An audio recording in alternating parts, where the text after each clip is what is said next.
Raja Ampat. Raja Ampat. Itu enggak head to head, Gus. Ini yang saya sebut dengan Wahabisme itu.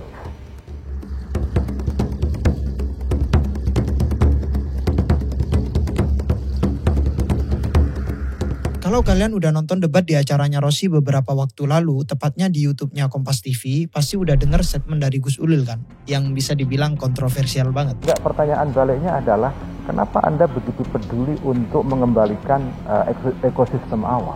Karena kita butuh, Gus. Loh, maksudnya kita butuh.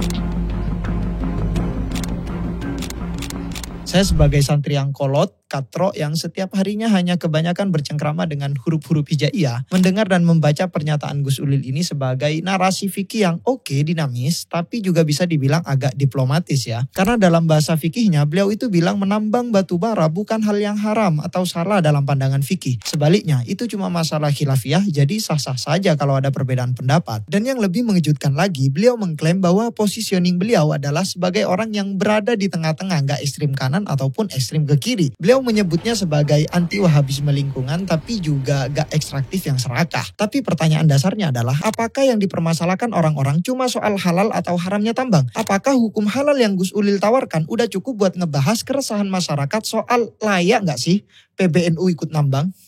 Tentu ini dua hal yang berbeda. Kalau Gus Ulil kemarin bilang soal tambang itu satu hal, sementara dampaknya adalah hal yang lain. Maka saya ingin tegaskan di awal video ini, oke, hukum halalnya tambang itu satu hal. Tapi hukum halalnya PBNU ikut-ikutan nambang itu juga hal yang lain.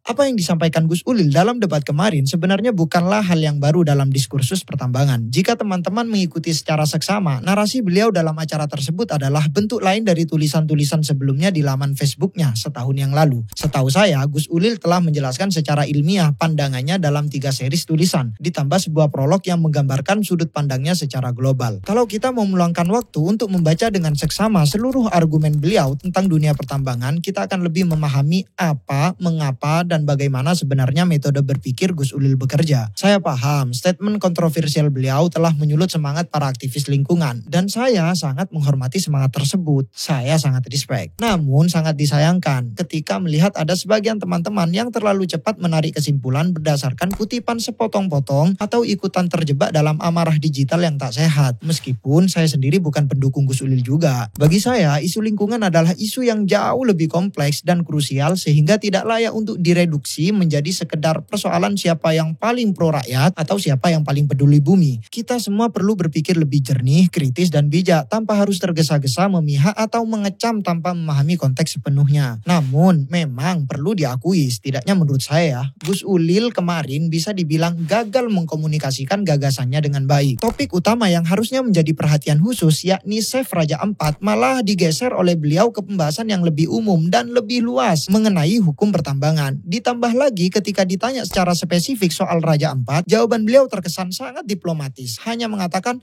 serahkan saja kepada pemerintah tanpa mengambil sikap yang jelas. Padahal narasi yang dibangun sebelumnya adalah narasi yang tak mungkin diindahkan lah oleh masyarakat, termasuk saya pribadi. Terlebih dengan penggunaan istilah yang kontroversial seperti wahabisme lingkungan lah dan lain-lain. Akibatnya beliau mendapat banyak respon, bahkan menjadi sasaran bullying di berbagai platform sosial media seperti YouTube, Instagram, TikTok, dan media sosial lainnya. Kembali lagi ke poin tentang argumentasi utuh dari Gus Ulil. Dengan membaca tulisan beliau tahun lalu di laman Facebooknya, kita bisa melihat bahwa pendekatan yang ditawarkan beliau untuk merespon isu lingkungan ini tidak bisa dilepaskan dari latar belakangnya sebagai santri, sebagai kiai, atau ketua PBNU, yaitu melalui disiplin ilmu fikih. Bahkan beliau sendiri menyebut pendekatan fikih ini sebagai pendekatan yang lebih reasonable environmentalism, menyikapi persoalan lingkungan secara rasional dan proporsional, bukan dengan narasi yang terlalu alarmis, menakut-nakuti, atau paranoid. Namun juga bukan pendekatan yang ekstraktif yang serakah. Secara implisit, Gus Ulil memberi kesan bahwa pandangan fikihnya tentang pertambangan adalah cerminan karakteristik fikih klasik yang terbuka terhadap beragam pandangan, realistis atau pragmatis dalam artian mempertimbangkan aspek praktis lapangan, kontekstual, dan dinamis. Lebih dari itu, beliau terang-terangan mengklaim bahwa fatwanya adalah fatwa yang moderat, terinspirasi dari tokoh yang sangat beliau kagumi, ya Imam Al-Ghazali. Al-Ghazali. Beliau mengambil jalan Al-Ghazali yang mempopulerkan prinsip al-iktisad atau tawasud, jalan tengah, berada di tengah-tengah, tidak ekstrim kanan ataupun kiri, tidak terlalu berlebihan juga tidak kurang dalam mengambil sikap, tidak makan terlalu sedikit dan tidak makan terlalu banyak. Alhasil Gus Ulil menyimpulkan dengan jelas, fikih lingkungan yes, ideologi lingkungan big no. Namun pertanyaan dasarnya sekarang adalah, apakah fikih kita dalam persoalan tambang memang demikian adanya? Ataukah ini hanya versi fikih menurut Gus Ulil saja? Sebagaimana masing-masing dari kita berhak memiliki atau paling tidak memilih versi fikih yang menurut kita sah dan relevan.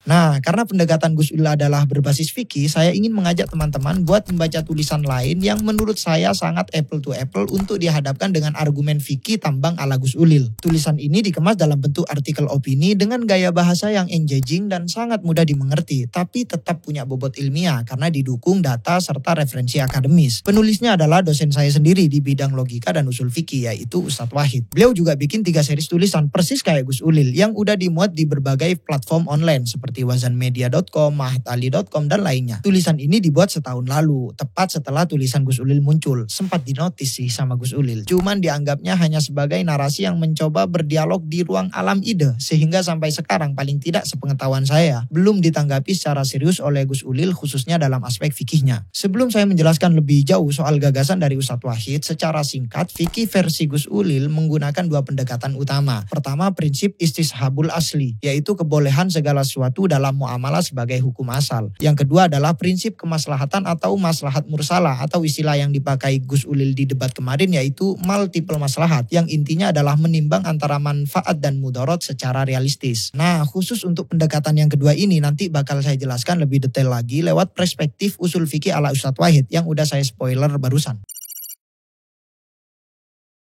Oke, poin yang pertama, istishabul asli fi babil muamalah, menggunakan hukum asal dalam muamalah, yaitu kebolehan segala hal yang penting tidak ada larangan yang tegas dari agama. Nah, saya yakin semua atau paling tidak sebagian besar pegiat fikih tahu bahwa dalil atau kaidah ini masih menjadi perbincangan yang hangat di fikih-fikih klasik. Memang betul kebanyakan ulama mengatakan bahwa dalam soal muamalah hukum asalnya adalah boleh, tapi jangan lupakan sebagian ulama yang mengatakan sebaliknya. Misalnya Imam Abu Hanifah, beliau mengatakan bahwa hukum asal setiap sesuatu adalah haram sampai ada dalil yang mengatakan itu halal. Dan setelah saya cross check perdebatan klasik ini teman-teman, ternyata mereka sama-sama merujuk kepada satu dalil yang sama, yaitu hadis Nabi yang mengatakan setiap hal yang dihalalkan oleh Allah secara tegas maka hukumnya halal, dan apapun yang diharamkan oleh Allah maka hukumnya haram. Sedangkan sesuatu yang Allah diamkan atau bahasa usul fikihnya al-maskutu anhu, maka hukumnya adalah afun anhu. Apa artinya afun anhu, Pak? Yap, dimaafkan oleh Allah. Nah, dimaafkan artinya apa, Pak? Kita bahasnya secara literal dulu lah ya. Oke, kalau kita merujuk kepada bab-bab fikih klasik, maka kita akan menemukan istilah najis ma'fun anhu. Barang najis tapi dimaafkan. Oke, santai. Saya tidak sedang menyimpulkan bahwa tambang itu najis yang dimaafkan oleh syariat. Bagian kesimpulan masih di akhir video ini, Pak. Saya cuma ingin menegaskan bahwa alam bawah sadar kita ketika mendengar kata dimaafkan, maka makna yang sampai pertama kali kepada kita atau al-mutabadir ila dini bahasa usul fikihnya adalah oh, orang itu berbuat kesalahan sehingga dimaafkan. Nah gitu. Maka dari itu Imam Abu Hanifah menyimpulkan bahwa hukum asal sesuatu yang tidak dijelaskan oleh Allah adalah haram sampai ada dalil yang membolehkannya. Walaupun kata dimaafkan menurut jumhur ulama interpretasinya adalah boleh dengan segala argumennya ya. Alhasil menyimpulkan hukum asal tambang adalah boleh karena kaidah tadi bagi saya hanyalah ikut-ikutan alias FOMO walaupun kepada jumhur ulama. Hanya memilah dan memilih satu metodologi ulama dan terkesan mengabaikan metodologi ulama yang lain tanpa membandingkannya secara bijak sehingga narasi yang dipublish ke publik juga lebih bijak. Masa iya Pak, sekelas ketua PBNU dalam merumuskan hukumnya tak ubahnya seperti anak ibtidaiyah yang sedang berbasul masail, comot-comot referensi klasik tanpa mengkomparasikan dengan sudut pandang yang lain. Tanpa mengurangi rasa hormat kami sebagai santri online-nya Gus Ulil, orang yang sangat kagum dengan pemikiran Ghazalian ala Gus Ulil, tapi kayaknya dalam hal persoalan tambang ini Gus Ulil perlu meng-cross-check lagi deh produk atau metodologi hukumnya. Oke lah, misalnya kita terima argumen bahwa tambang itu halal karena termasuk ranah muamalah. Tapi masa iya halalnya menambang itu sama rasanya kayak halalnya jual beli atau halalnya sewa menyewa atau akad-akad yang lain. Bahkan kalau pakai logika khas amaliyah warga NU nih, masa iya sama antara halalnya makan-makan di acara tahlilan atau selamatan bumi dengan halalnya makan-makan di tengah tambang batu bara. Kan beda konteks, beda rasa, dan tentu beda dampak sosial lingkungannya. Kalau kita mau mikir lebih radikal lagi nih, coba bayangkan skenario yang ekstrim. Seandainya nggak ada satu dalil pun fikih muamalah yang pernah turun, atau kita hidup di masa sebelum Nabi datang misalnya. Maka pertanyaannya, untuk nentuin sesuatu itu baik atau buruk, pakai apa? Nah, para ulama klasik punya dua pandangan besar soal ini. Kelompok Asy'ariyah bilang, nggak ada hukum sebelum syariat datang, jadi tunggu wahyu dulu baru bisa dibilang halal atau haram. Tapi versi Mu'tazilah beda. Mereka bilang tetap ada hukum dong, karena akal udah cukup jadi panduan. Menurut mereka, Allah udah ngasih kita nikmat akal, masa iya diparkir begitu aja? Kayak kiper Jepang yang cuma ngopi, nonton bola lewat waktu lawan Indonesia kemarin. Kalau mau konsisten sama logika usul fikih nih, harusnya kita bilang bahwa hukum asal tambang itu ya belum tahu, minimal begitu. Atau kalau mau jadi Mu'tazilah sementara nih, ya akal mana sih yang bilang bahwa aktivitas menambang itu nggak merusak? Ayo, ingat ya, ini kita sedang membicarakan hukum asal, sifat asal, bentuk asal, bukan hal lain dari itu. Masa iya kita rela bilang bahwa riba itu halal hanya karena hukum asal muamalah adalah boleh, dengan mengandaikan seluruh dalil riba masih belum ada? Atau hukum menyogok itu halal karena hukum asal muamalah adalah boleh, dengan juga menganggap dalil menyogok itu tidak pernah ada sama sekali? Kan pasti tidak kan? Nah, supaya saya juga nggak terjebak dalam zona abu-abu dan malah ngambang dalam berargumen, maka saya mau menawarkan satu sikap yang menurut saya pribadi lebih bijak dan masuk akal, yakni hukum asal tambang itu haram kecuali ada alasan yang benar-benar kuat dan jelas untuk membolehkannya. Bukan sebaliknya, hukum asal tambang itu boleh kecuali A sampai Z yang bikin haram gitu. Loh, kalau kayak gitu berarti sama kan? Sama-sama bisa berakhir boleh kan? Awalnya aja yang beda. Yang satu bilang boleh kecuali, yang satu bilang haram kecuali. Mohon maaf Bapak Ibu sekalian, bagi saya berbeda. Saya merasa, oke, ini masih asumsi saya. Saya merasa yang satu mulai dari keraguan dan kehati-hatian, lalu mengevaluasi alasan-alasan yang memperbolehkan. Yang satu lagi langsung ngegas dari membolehkan, langsung setat dari menghalalkan, lalu nyari-nyari alasan buat membatasi. Buat saya sih sekali lagi, saya rasa akan beda banget dampaknya di ranah publik. Narasi yang diawali dengan kehati-hatian dan sikap haram kemudian dikecualikan, menurut saya lebih etis, lebih tanggap terhadap keresahan masyarakat, dan lebih membuka ruang diskusi sehat ketimbang narasi halal kemudian dikecualikan, yang kadang terdengar seperti pembenaran yang terburu-buru. Apalagi kalau konteksnya adalah tambang, yang dari sononya udah rawan rusak dan merusak. Ditambah lagi posisi PBNU dikasih akses untuk mengelola tambang, maka narasi Gus Ulil terdengar sangat pragmatis, sama sekali tidak realistis apalagi idealis. Tapi ingat ya Bapak Ibu sekalian, kita sedang berbicara hukum asal dari tambang itu sendiri, bukan apakah hukum haram kecuali atau hukum halalnya tambang itu juga meniscayakan hukum halalnya PBNU cawe-cawe dalam tambang. Ini persoalan yang berbeda, yang nanti akan saya jelaskan di poin kedua, terlebih soal izin PT GAK di kawasan dekat Raja Ampat yang sampai saat ini belum dicabut. Saya juga tidak setuju soal ini. Nah, oleh karena hukum asal tambang adalah haram, maka sangat tidak tepat sekali jika dikatakan haramnya tambang itu haram yang ligoirihi atau haram karena faktor eksternal, sementara hukum asalnya adalah boleh, sebagaimana yang dijelaskan oleh Gus Ulil dalam tulisan series pertamanya.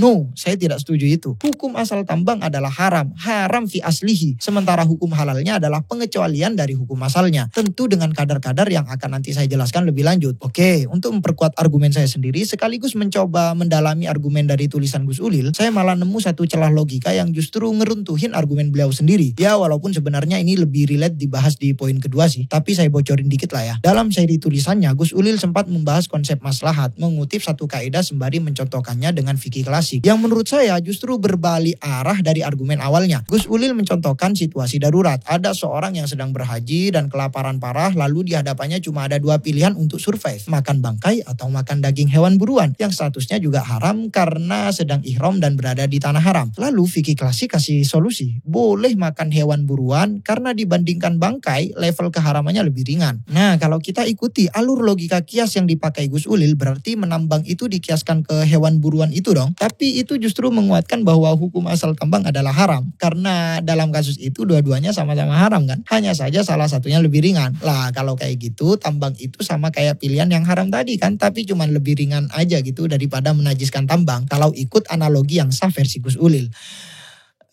Maksud saya begini, lucu aja gitu kalau argumennya bilang tambang itu halal tapi dalilnya ngambil contoh kasus darurat dari hal yang sama-sama haram. Ini yang dalam usul fikih disebut sebagai qiyas ma'al farik, analogi yang gak sebanding. Jadi menurut saya justru contoh yang beliau pakai itu malah memperkuat argumen bahwa hukum asal tambang itu haram. Tapi oke lah, kita semua bebas punya perspektif dan preferensinya masing-masing. Bisa jadi ada yang tetap berpegang teguh pada pandangan bahwa hukum asal tambang itu boleh, gak masalah, oke silakan. Diskusi ini memang gak harus berakhir dengan satu suara. Tapi saya ingin mengajak kepada Bapak Ibu sekalian kepada satu hal yang menurut saya justru lebih krusial untuk dibahas dalam isu tambang ini. Bukan cuma soal halal atau haramnya tambang, bahkan bisa jadi itu gak penting ya, kayak video ini. Tapi saya ingin mengajak kita semuanya ke hal yang lebih jauh lagi. Yaps, benar sekali. Halal gak sih PBNU itu ikut terjun langsung dalam dunia pertambangan? Serius. Ini dua hal yang beda banget. Misalnya nih, kita sepakat hukum asal tambang adalah halal. Tapi apakah itu otomatis berarti PBNU juga halal ikut cawe-cawe dalam bisnis tambang? Nah, di titik ini kita perlu tarik rem, buka peta dan lihat konteksnya lebih luas. Soalnya posisi PBNU itu kan bukan ormas biasa. Dia punya beban moral, sosial, dan spiritual yang jauh lebih besar daripada sekedar entitas bisnis atau organisasi sipil biasa. Ketika PBNU ikut nambang, pertanyaannya bukan cuma soal boleh atau enggaknya menurut fikih dasar, tapi soal etika, soal kepercayaan publik dan konflik kepentingan yang bisa muncul dari situ. Jadi jangan buru-buru nyimpulin tambang itu halal, berarti PBNU juga halal dong ikut-ikutan nambang. Nggak sesimpel itu bos, ini dua ruang yang berbeda. Dan justru karena beda itulah diskusinya harus kita lanjutkan lebih dalam di bagian berikutnya. Nah, karena durasi video ini udah cukup panjang, saya khawatir kalian udah mulai bosan atau ngantuk atau mungkin sudah ada yang tertidur. Jadi kita cukupkan dulu diskusi di poin pertama ini. Di video berikutnya insya Allah secepatnya kita bakal lanjut ke pembahasan yang gak kalah menarik, yaitu soal menakar maslahat dan mafsadat versi Gus Ulil, alias menguji seberapa solid sebenarnya teori multiple maslahat yang beliau tawarkan. Sebagaimana teori ini disampaikan Gus Ulil dalam acara Rosi kemarin dan juga dijabarkan dalam 3 series tulisannya di laman Facebooknya. Seperti yang udah saya spoiler sedikit di awal tadi, khusus bagian ini saya bakal menyandingkan argumen beliau dengan perspektif yang ditawarkan oleh dosen saya sendiri, Ustadz Wahid, yang menurut saya argumen beliau apple to apple buat dijadikan bahan perbandingan yang sehat dan berimbang dengan argumen Gus Ulil. Nah, buat teman-teman yang belum sempat baca tulisan lengkap Gus Ulil atau tulisan Ustadz Wahid, saya sangat merekomendasikan kalian untuk baca dulu. Tenang aja, link lengkapnya sudah saya taruh di deskripsi di bawah. Silakan dicek dan diakses langsung. Kenapa saya minta baca dulu? Supaya kita bisa berdiskusi dengan lebih utuh, lebih fair, dan gak asal ngegas. Biar gak ada yang langsung jedor-jedor ngejudge, atau FOMO teriak-teriak, atau marah-marah gegara nonton potongan-potongan video, atau klip-klip pendek yang lepas konteks. Bahkan saya aja yang juga jelas-jelas punya pandangan kontra terhadap Gus Ulil, berusaha tetap adil dan membaca tulisan beliau secara lengkap. Oke, begitu teman-teman. Sekian dari saya Ahmad Sofa Uzat. Sampai jumpa di part kedua. Jangan lupa di like, share, dan subscribe kalau merasa video ini buat nambah perspektif. Dan yang paling penting, jangan lupa baca tulisannya dulu dan kemudian tumpahkan di kolom komentar.